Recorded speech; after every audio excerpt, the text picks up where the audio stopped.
Hello and welcome to Being Athletic in Perimenopause and Beyond. My name is Tenille Hoogland. I am a health and sport performance coach in the sports of triathlon, cycling, and running. And I am so thrilled to welcome Ally Atkins here today to speak with me. Welcome. Hi, thank you for having me. I'm looking forward to this conversation because we're going to be diving into something a little bit different than we normally or that we have been thus far in the series. So a little bit about you. I'm going to keep it short in terms of your bio, because really that's part of what we're going to explore together is how you came to be in the position that you're in right now. So for all of those that are listening, Ally is a contributor to the Myths of Menopause book, for which is going to be launched in November. So and I'm just thrilled to be in that contribution with her and alongside so many of the other incredible minds that are there. And she comes to her journey, and what we're going to hear about today, as a wellness and fitness coach, and focusing on women that are over 40. So we obviously are completely aligned. And I think where you're coming in is more from on a lifestyle, and we're really going to pick that theme up today. So Ally, will you share with us your story of how just tell us exactly in as much detail as we can get about your journey to where you are today. Yeah, sure. So it basically started when I was in my late 30s. So I've got two children, and they were born. I had my first one when I was 29 and my second when I was 32.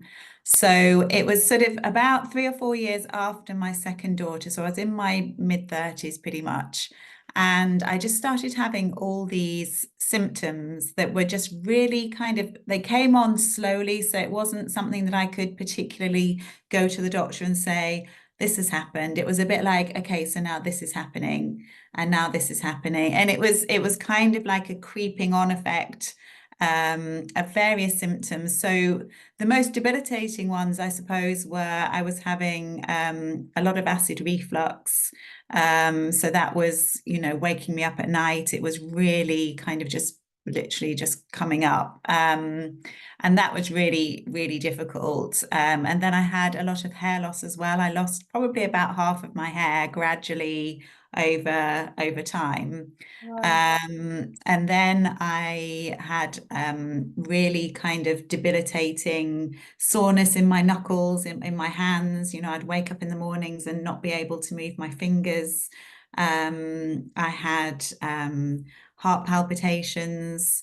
I was getting a lot of when you see the specks in front of your eyes, the floaters. Odors, yeah. Yeah, they were gradually getting like more and more. As this is, talking over a few years. So it was kind of a slow kind of build of different things coming in. And I'd had chronic constipation for a long time anyway. That was something that I'd suffered with for a long time. But after my second daughter was born, it got so much worse. So that was really debilitating as well. And that's obviously not good for all sorts of processes within your body if you're not actually expelling your toxins properly. So I had all that going on as well. So I was put on to a medication called omeprazole, which is an acid. It basically suppresses your acid reflux. And I was put on another product, another medication for my constipation, which was Movicol, which I was told to take every single day. And I remember just saying to my doctor, so, how long am I on this medication for? And he said, well, you're going to be on this for life.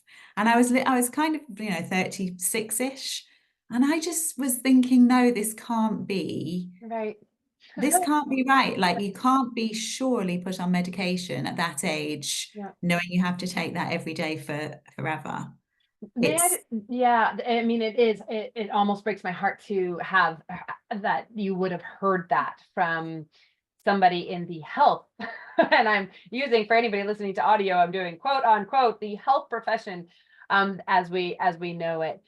Can you just share just a little bit? So all this bigness is happening, and yet you have these two young kids. And can you just give us a sense of, did anybody we often look in at or look at people from their social media or their Facebook, and would have anybody known the amount of suffering you were going through at that time, or was it kind of a little bit, or I'm trying to get a sense of, it's happening around us all the time and we don't know. Yes, absolutely. Well, no, because I wasn't on social media at that time. So, it wasn't something, and actually since being on social media, it was kind of COVID that brought me much more out on social media. But yeah, I've certainly put a lot out there since then, about my journey and the struggles that I had, so that people can kind of Mhm. relate to it. And I've had a lot of messages from people since then saying, oh, that's happened to me. And Yeah. it's a lot of anxiety, there's a lot of anxiety that comes with that. I remember I used to get, not only the heart palpitations, but just that feeling of a knot in your stomach kind of all the time. And it's very difficult, and it's difficult to try and kind of stay on a path and try and understand what's going on when nobody can tell you what's going on. So it was really just me thinking, okay, I'm going to have to sort this out for myself. I'm going to have to get to grips with it and find out what's going on. And then I started on this path of, because I mean, at the time I wasn't exercising. I've always been slim. I wasn't really exercising. I did a few online kind of videos, just literally DVDs. Yeah. It was because I mean, this was, we're talking sort of 13, 14 years ago, so it was quite some time ago, and there wasn't all the kind of fitness things that you have at your fingertips these days. But it was just trying to find, what can I do to improve my situation? And one of the first things that I actually found out about and started doing was to cut out gluten, which is for me very inflammatory. And that really helped. So it was kind of like, okay, so now I'm going down this path. I cut out gluten gradually. I found it really, really hard. And then I was gradually cutting out dairy as well.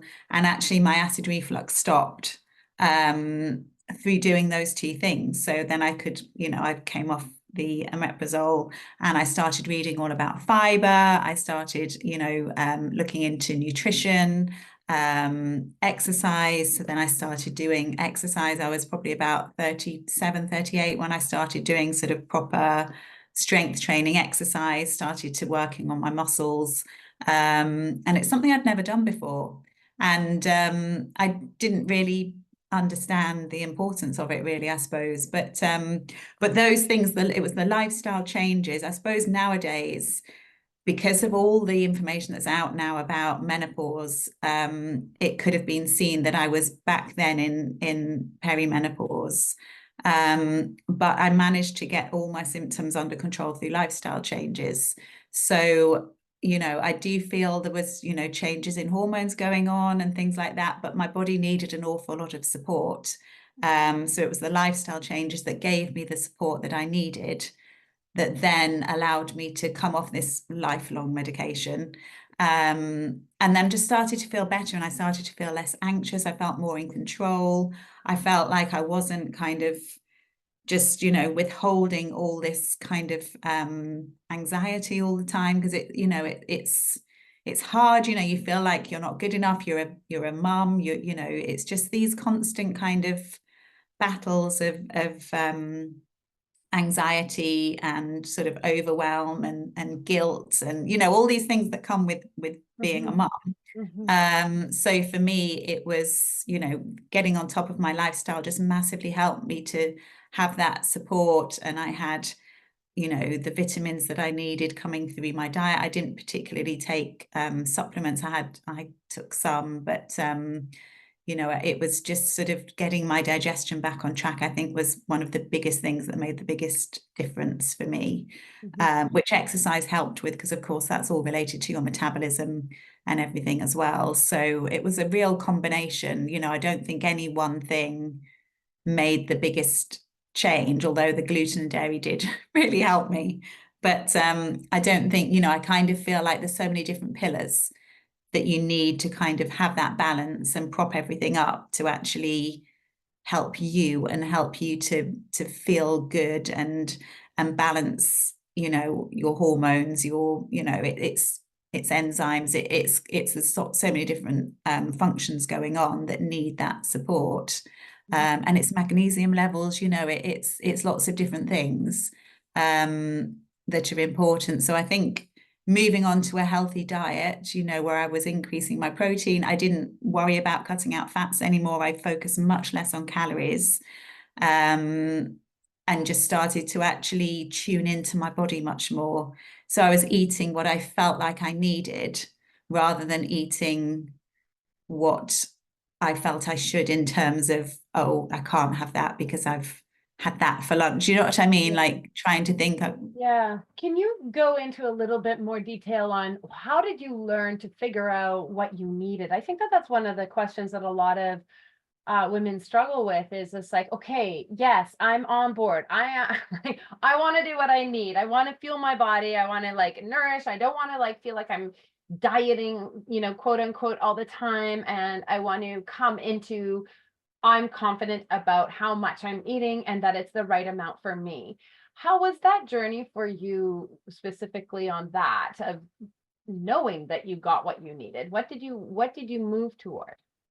I think the biggest change was changing my breakfast, because that changed how I actually started my blood sugar levels for the day. And that made a huge difference for me, because I was one of these people who just grab a coffee at breakfast and then not have anything, maybe, grab something late morning, and I'd just sort of have a big evening meal.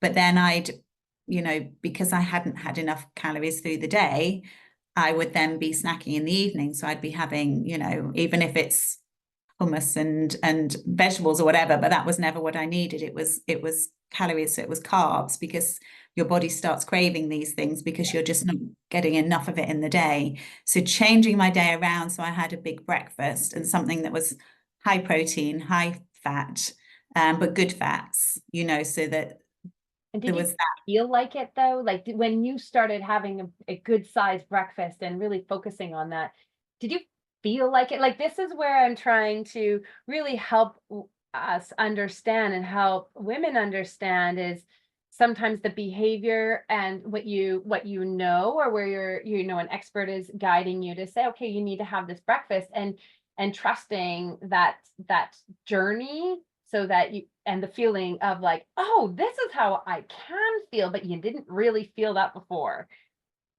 Yeah, I know what you mean. I think the thing for me was the cutting out the evening snacking. So I'd have my meal done and dusted by 7 p.m. So then if I felt like I needed to eat later on in the evening, I would say to myself, you're having a big breakfast in the mornings. Then your brain is tuned into, oh, it's fine. Like you're not starving yourself. It's fine. We're going to have a big breakfast in the morning. And then when you actually get up, you feel hungry because you've not been snacking and having little bits through the evening, which also affects how you sleep, because of your liver has to metabolize all these things that you're putting in your body. So if you can just give your liver a really good rest as well, and then the next morning, at whatever time you feel like it, which might be 8 o'clock, I might be really hungry at like 7:30, or I might think, actually, I'm not that hungry, so then I'll eat at 10. It's kind of just going by what you feel rather than what you tell yourself you should be doing. It's kind of, but the evening snacking, cutting that out, made a really big difference for me. And that was the way I did that, was by, because then your brain, it's all part, it's part of it is your brain making you feel safe. So you need to do things that make your brain feel safe, because at the end of the day, your brain just wants you to survive. It's all about survival. And if you're not getting enough, through the day, because maybe you haven't been eating properly, you haven't been eating well, and then suddenly you decide, okay, tomorrow I'm going to start doing well, it kind of needs to start with your brain feeling safe and okay with that. Because if you suddenly sort of stop eating at 7 and then you're not getting these calories that you're so used to.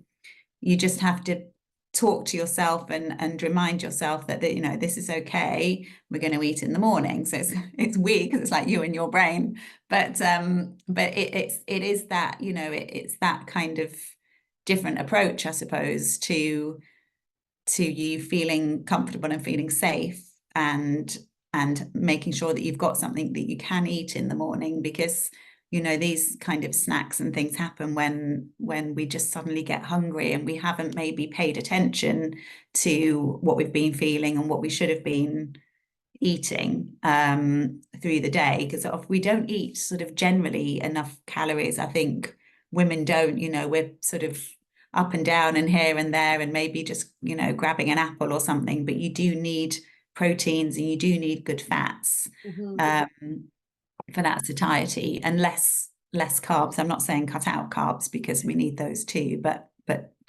it just, the weight of it all kind of changes.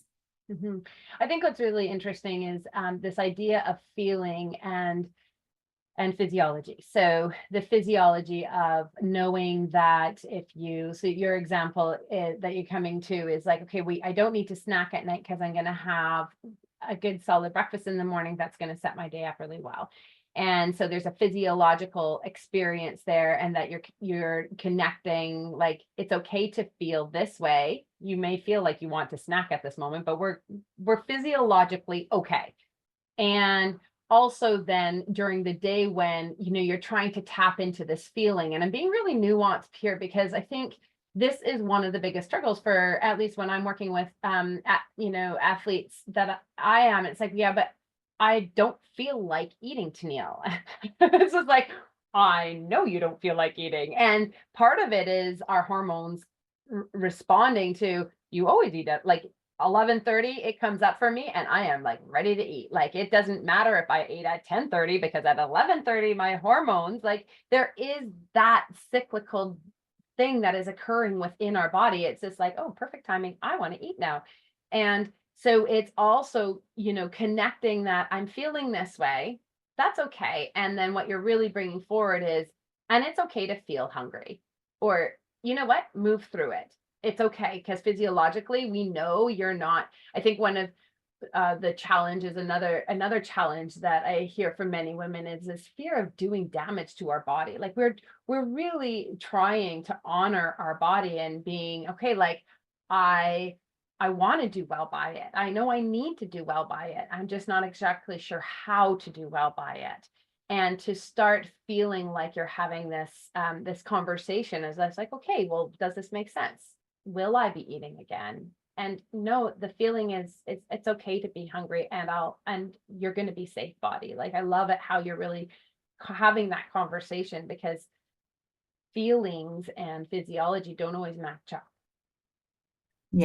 Yeah, totally. And I think it's kind of massively underrated, really, how important that conversation with your brain is, because we've got such a primeval instinct to, you know, want to take the food while we can. And, you know, before you go to bed, you might not have had enough calories for the day, so you need to eat these calories, you know, while they're there. It's that kind of primeval instinct or primal instinct. But if you do have that conversation with yourself where you say, look, it's okay, I have got this that I'm going to have in the morning for breakfast, whether it's eggs or, you know, yogurt or whatever it might be. And then you can look forward to that, because you've got it set in your head what you're going to have. And it's, you know, you can have it when you wake up, whenever. And that's going to set you up for the day. And when I started doing that, because I was such a snacker, you know, we just used to sit on the sofa with, you know, whatever, crisps, you know, chocolate, whatever. And so it was kind of moving away from that and switching from that to thinking, no, I'm going to stop. I'm going to have my evening meal and then not have anything else, and then just focus on the breakfast the next morning. And just, but I mean, saying that, you know, if you do eat too early and then you're craving things, sometimes I'll have like a bit of dark chocolate or something, just, you know, just something like that, kind of just to, if there is, because you Yeah. sometimes it's so good. too much. But you know, so Tell me about the environment. So you're in a family and other people are doing different things, and you make this beautiful decision, but how did your family come along? And I think this is another big challenge that we have, is it's not just about ourselves, but it is us as leaders within our families as well that are trying to say, okay, everybody, come along. And they might not have had all the symptoms that you were experiencing, so can't say, honestly, this is going to be brilliant for you, because they feel like they're brilliant anyways. yeah, no, absolutely. So my daughters are 20 and 17 now.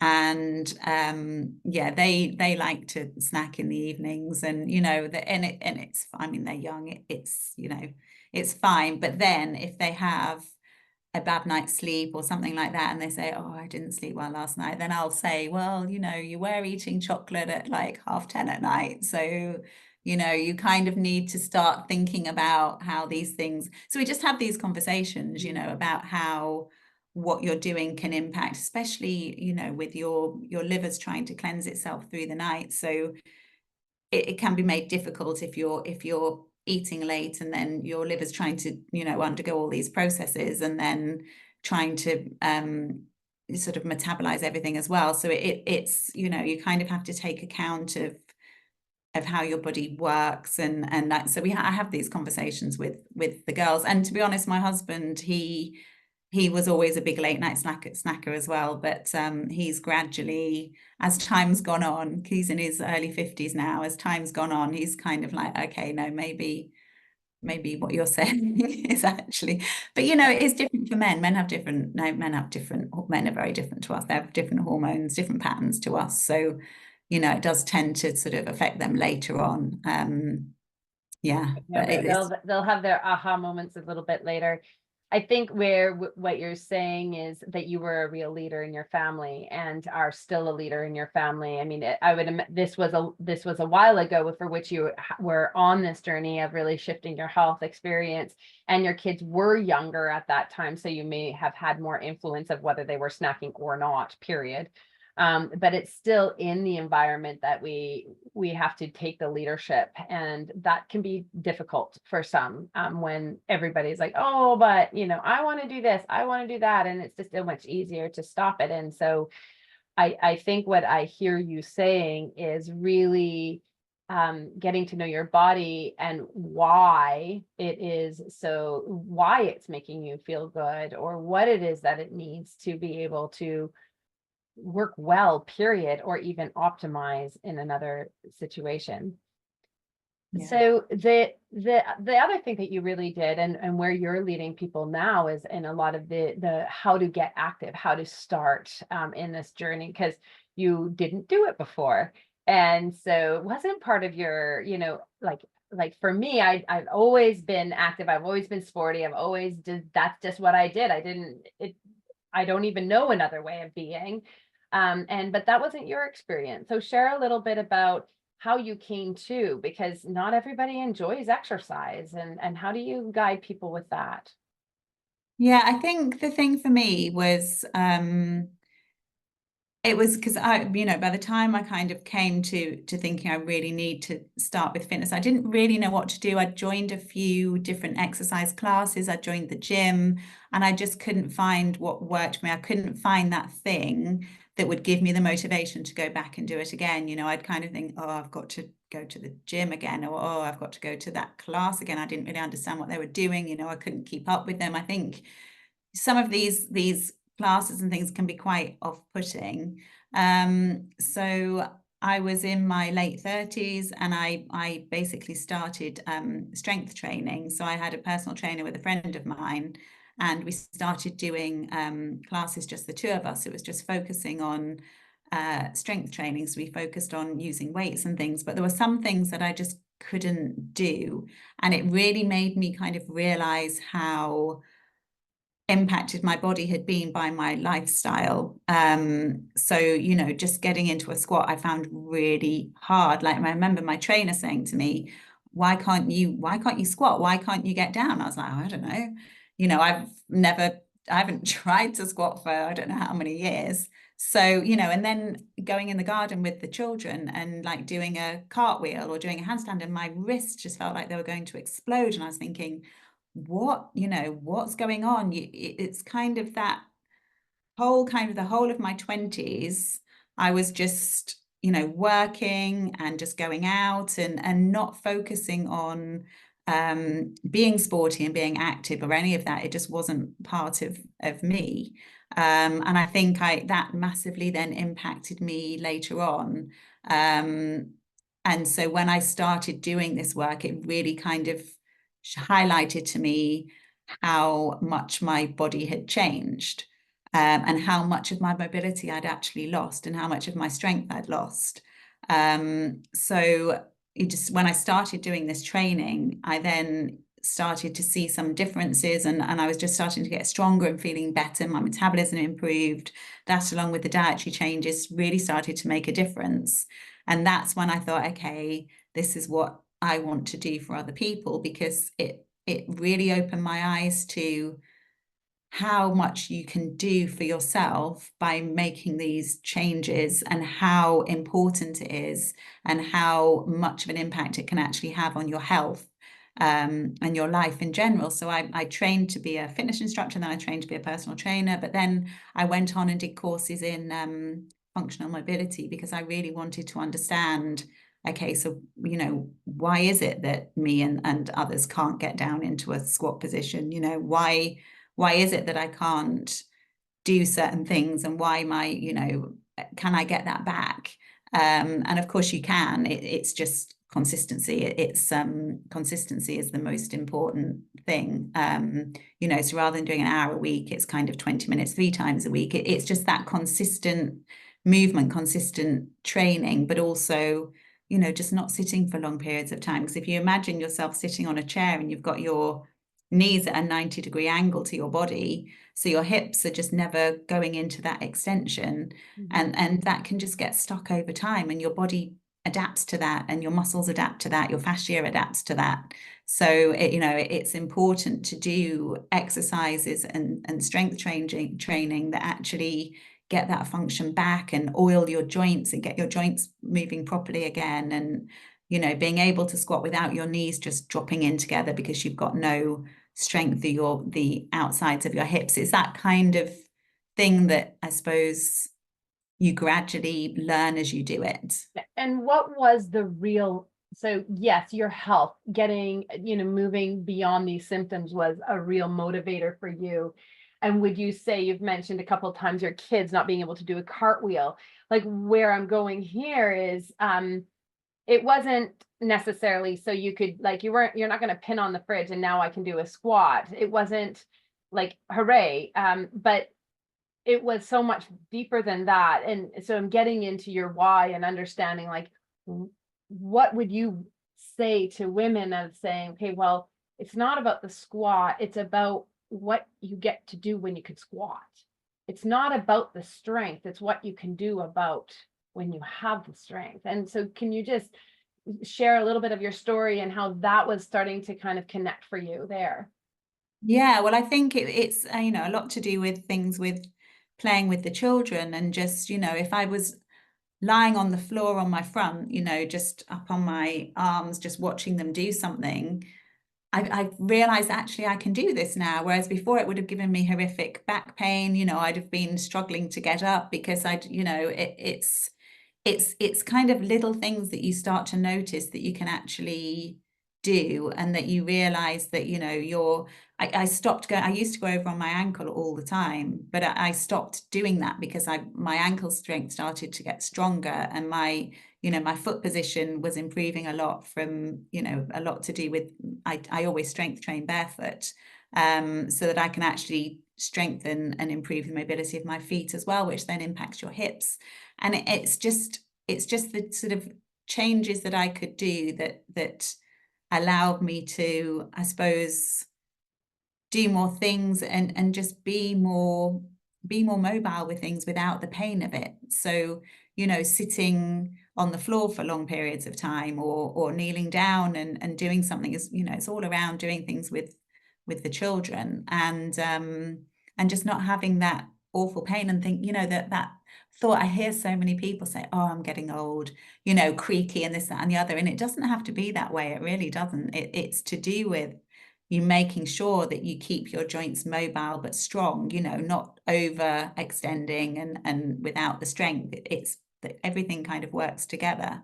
So yeah, it just improves overall its quality of life, I suppose. Yeah, what I think that is really cool is what you just said is when so a lot of women may be listening to this and they might be thinking, yeah, but I don't have young kids. I'm not running after people. Like maybe I'll have grandbabies and I want to run after them. So that could be a connection for them. Or maybe there aren't kids in their life at all. Or, like what the point that I want to bring forward is when you say, oh, maybe I'm just getting old, I want to encourage the listeners to think, okay, so what am I doing right now that I want to keep doing?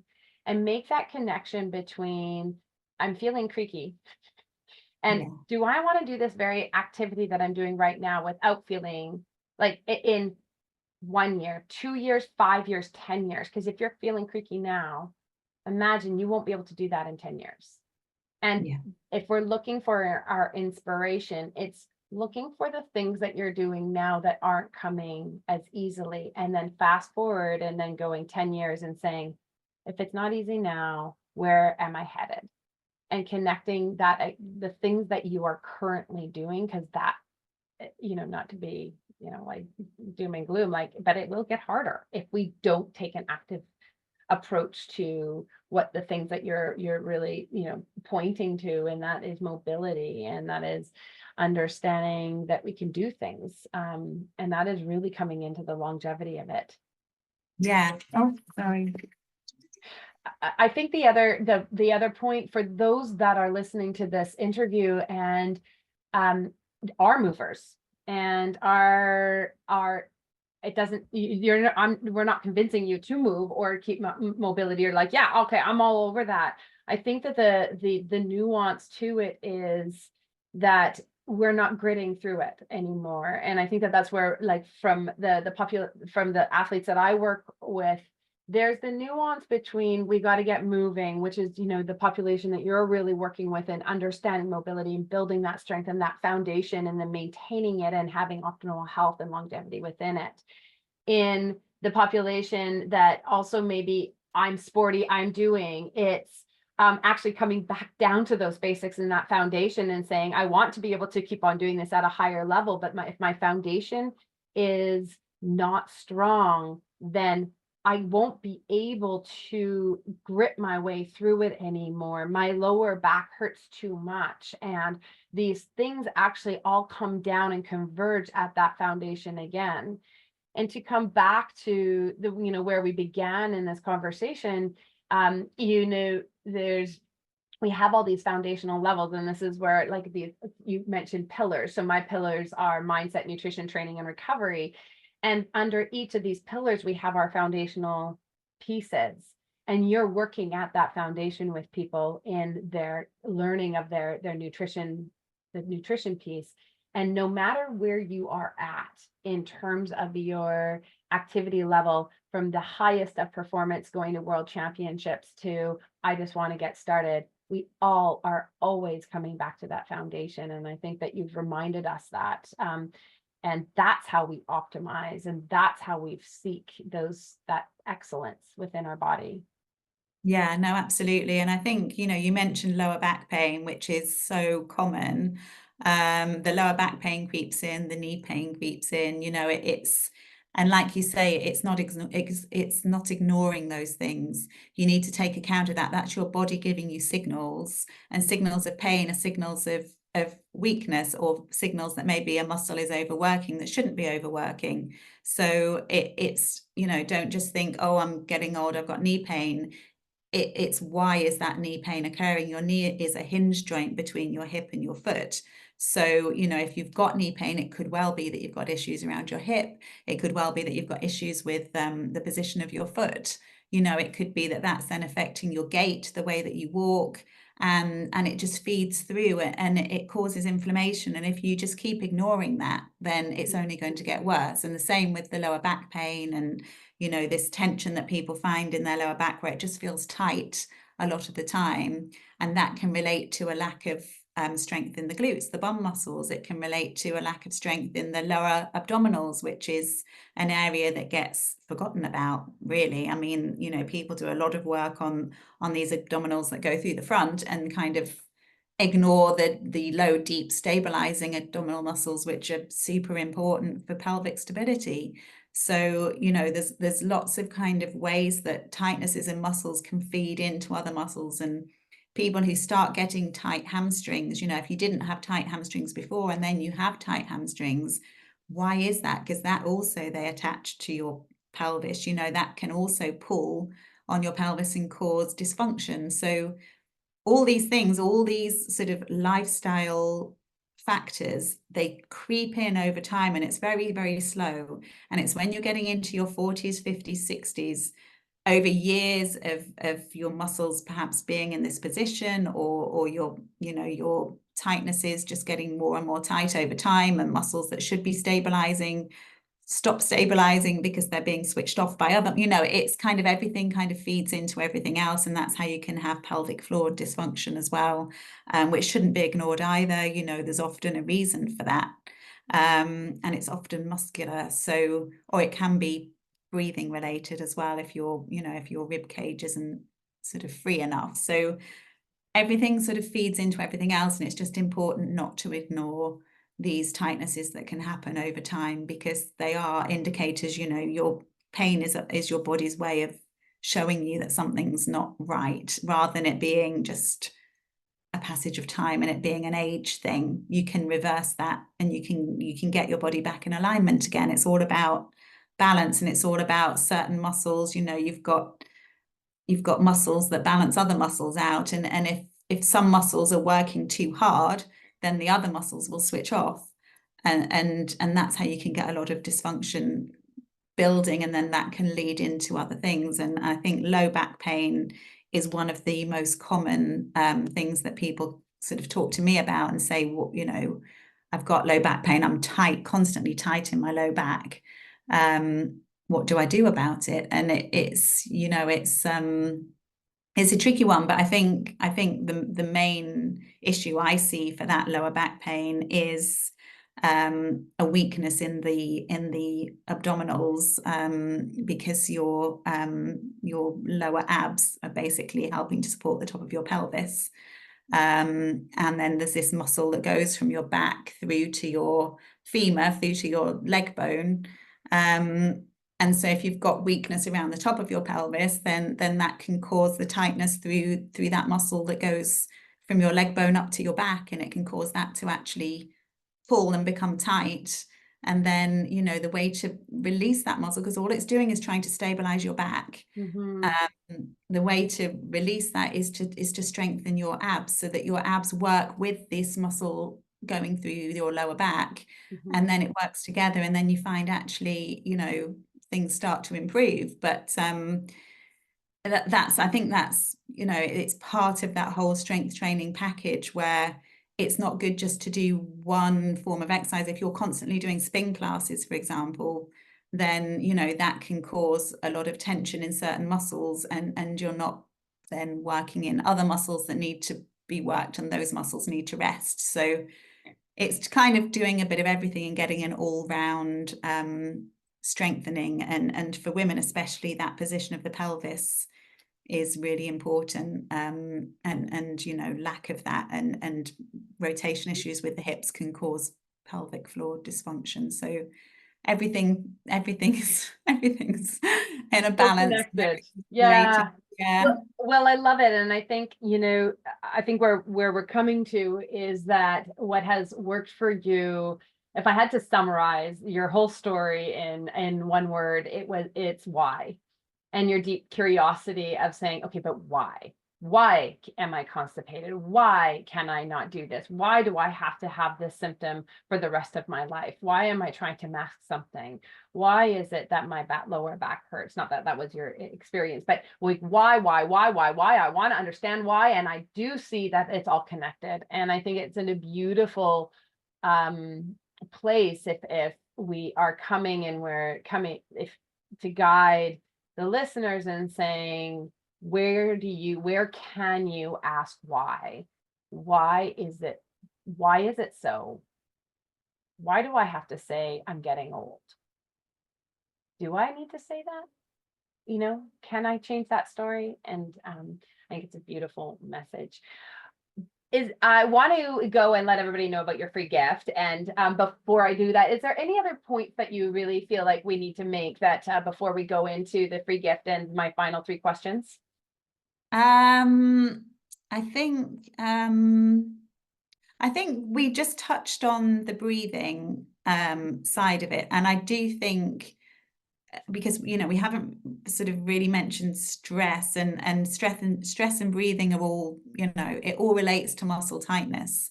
So the only other thing really is to, because there's a lot of talk about meditation and mindfulness and all these different things, and it doesn't suit everyone. It's sort of a way of just letting everything relax. But I just wanted to mention the fact that, when I see a lot of people breathing, it's often the shoulders moving up and down like that. So you're breathing by using a lot of these muscles in the neck and muscles through the shoulders. And that can create a lot of dysfunction up here rather than this, downward diaphragmatic breathing. So you're getting your diaphragm moving up and down. And as you breathe in, your abdomen's opening up in every direction. So your rib cage is opening up forwards, sides, and back, and you're pulling your breath down. Thinking of the way a baby breathes. If a baby is lying on its back and its belly is rising and falling, it's that kind of getting, as you breathe in, your stomach expands in every direction, and it's just trying to get that movement of your diaphragm up and down, which it just releases all the muscles around here, and you can get a lot of neck pain, a lot of jaw pain through just dysfunctional breathing patterns. And I think, I talk about that a lot in my sessions. It's trying to release this area up here and stimulate your vagus nerve, which is really important, and get that sort of rest and digest state, which helps your constipation, helps your digestion, to get everything just moving. That movement of your abdominals through the breathing can really help with constipation and things like that as well. So it's just getting the body back to functioning in the way that it should, and stress has a massive impact on the way that the body works in a very negative way, and that is a gradual build up as well. You wouldn't know, and it's not things like, oh, I'm stressed out, I've had a bad day at work. It's just like a constant stress that's sort of there in the background, and you might be worrying about, an elderly relatives, or you might be worried about, your children for some reasons with school, and just this constant kind of pulling at us, and this knot in the stomach that needs to be freed. And that diaphragmatic breathing, it just helps to pulsate your lower abs as well, and it helps to just dissipate that. It gets your vagus nerve stimulated. The vagus nerve, so important for all that, and just getting you into that parasympathetic nervous system and out of that fight or flight, which again helps you to sleep well. So yeah, that's the last point really, just because sleep is important, and resting is important, and just being able to switch off. Yeah, I think it's a great reminder. I can even just feel myself just going like, okay, expansion and flow, and breath is where we find flow and vitality in life, really, because if we are not breathing, we're dead. So we might as well start doing it right. Yeah. All right. Your free gift is a 21-day challenge, and you have several on your website. And so this is where we're going to lead people to it, and really trying to create some routine and some formation of this is how we can get into something. So is there anything else you wanted to say about that? Well, the one that I've just created is a 21-day core and glutes challenge. Oh, people will love So that. it's 4 20-minute workouts a week for 3 weeks. And it really works into these lower abdominal muscles that I was talking to you about, your key stabilizing muscles, as well as your glutes muscles. So it's really good for people with that lower back pain and just improving stability and support for your back as well as for your pelvis. So yeah, it's a good one to get started on. Oh, brilliant. How perfect. I'm thinking for myself as I go away, I'm just like, I'm going to do Ally's challenge. I'm going to take 21 days and do it. I can't wait and get that, just real expansiveness that you talk about. I think it's a beautiful, beautiful thing. All right. I have final 3 questions I'm asking everyone. Are you ready? Okay. All right. What are you thankful for right now? What do I what, sorry? What are you thankful for right now? What am I thankful for? Wow, I think I'm thankful to have I say my family, but I'm just thankful, I suppose, to be able to be in a position where I can, work on my health and I can sort of pay attention to that and I can, have the space to listen to my body because I know for a lot of people that's very difficult. And a lot of people have very stressful day-to-day lives. I'm thinking of like nurses and, it can be very difficult and people think, but how do I even start doing that? And so, for me, I'm in a good position that I can pay attention to that. But I would just say to people, just take it like bring it right down, just do something small, just make small changes. That's what the lifestyle changes are all about. It's just little changes. You don't have to suddenly get into a program of doing 4 workouts a week. If you haven't got time for that, then just do 10 minutes or just do 15 minutes every Saturday, or just start somewhere small and don't put that pressure on yourself. Oh, I've got to start, I've got to start having a big breakfast and I've got to start doing this and I've got to start doing that. But, just don't put pressure on yourself. That makes everything worse. It's just, what can I do? What little change can I make this week to help me start on that journey? And it's just a gradual process. And you'll find that as time goes on, because time does go so quickly, but it's just about getting started and just, putting 15 minutes aside and thinking what you're going to do with that and just start small. So yeah, that's Yeah, start building out that identity that you can take care of your health in a different way, and you're doing it one way, and maybe there's some different things that are yeah. really, really small, park farther away from the store, for example. What advice do you wish you had learned 10 years earlier? Oh wow.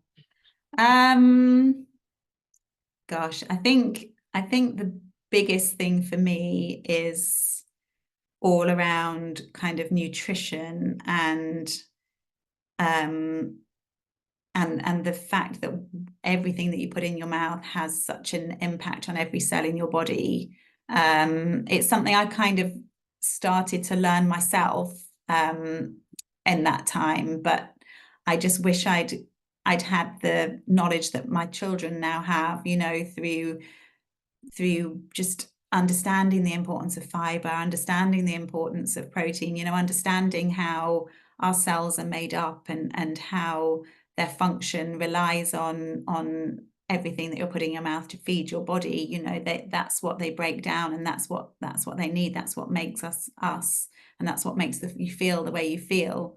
And the kind of the impacts that nutrition can have on everything else, and the impacts of stress as well. I think, I hadn't understood just how much that can impact everything as well. It's kind of been quite a big learning curve. So yeah, I wish I'd known all this 20 years ago. Oh, if we were only you had the wisdom now. Could you imagine that? Oh my goodness. But it is all part of our journey, and it's all beautiful in the way it comes through. So what is a quote or a saying that you live by? Um, I would say, um, you can't medicate your way out of an unhealthy lifestyle. So, people go to the doctor with symptoms and want the doctor to give a medication to fix that symptom. And then over time, you need another medication because you've got other symptoms.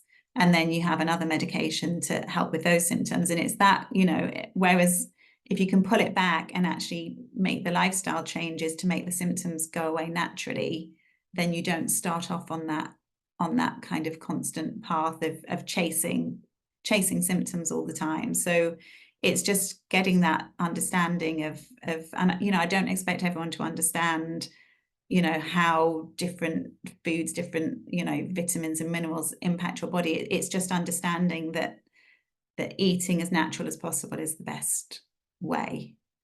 And just, you know, trying to get as much as you can from what you have on your plate, or what you're, you know, putting into your system. Yeah. And it comes from you who was on that journey of getting onto that medical train of, you know, okay, let's deal with this, and now it could have kept going. So Well, that's the thing. And that, Mhm. you know, yeah, the doctor after that prescribed me antidepressants, which I was, you know, and I just thought, no, this isn't good. So yeah, it's a lot to do with your lifestyle. Lifestyle's everything, really. It's interesting because what is in my mind is, when you're going to see your healthcare providers, make sure that they are taking care of your health. Yes. What is health to you and what is not health? And it doesn't mean that there's not a real brilliant role for medication and medical and Western medicine and intervention, because evidently there is. So that's not the argument, but when we're talking about a lifestyle, when we're talking about supporting your body so that you can move and thrive and have energy, what are those things that we can really support our body to do? And I think that that's what your point is. Yes. Beautiful. Yes. Well, thank you. I'm going to leave you with the last word. Thank you so much for joining this series and for sharing your knowledge and your experiences. No, thank you so much. I really appreciate that. Thank you. Thank you for having me.